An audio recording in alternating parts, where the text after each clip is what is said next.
When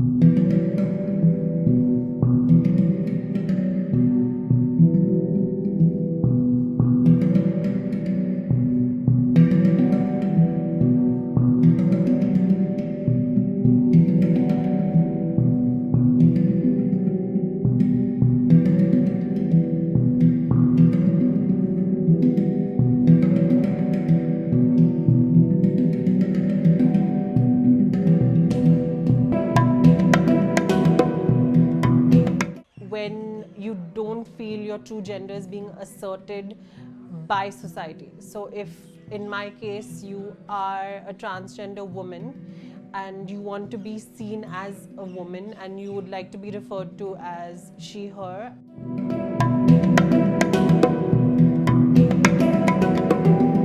body dysmorphia is regardless of whether you're cisgender or transgender.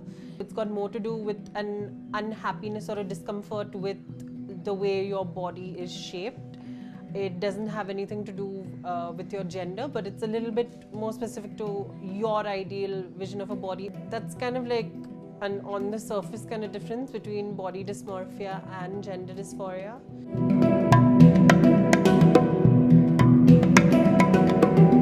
Gender dysphoria is something, it's always been there.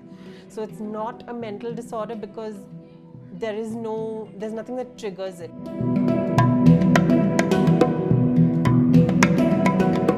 So I feel there are many reasons as to why there's stigma over people transitioning, and the main underlying cause is lack of awareness. A lot of people do not really understand the implications of what it is to be transgender in 2019.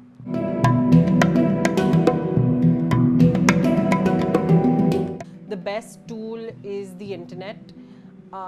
In my own experience, when I was in second year BMM at St. Xavier's College, I definitely got to learn a little bit more about myself, even though if flashback to when I was just 3 years old or something. I used to drape myself in like this dupatta, which I would then turn into a skirt or something, and for me it always felt right, and I've always very organically presented and behaved in a manner that would be considered feminine.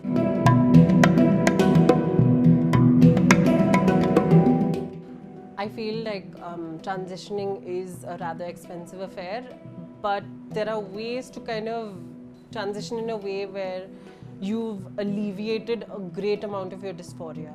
The day I decided to come out and everything, I also, just a few months later or maybe, I got my first full-time job.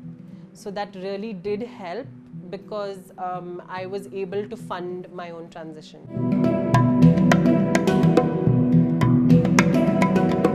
I work in a corporate firm. When I did join, I did not join as the gender that I was presenting because my legal documents still had my birth gender on it. Essentially, I didn't even come out to them at first.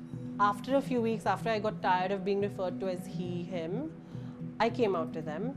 And overall, there was a feeling of acceptance, but as always, people don't understand transgenderism. So they don't understand a lot of trans people in general.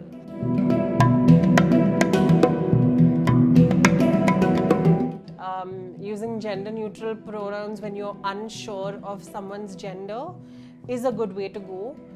For instance, if you're meeting someone new and you don't know, regardless of how they present, because presentation doesn't always, equate to their gender. So when you don't know a person's pronouns, it's always best to default to they, them.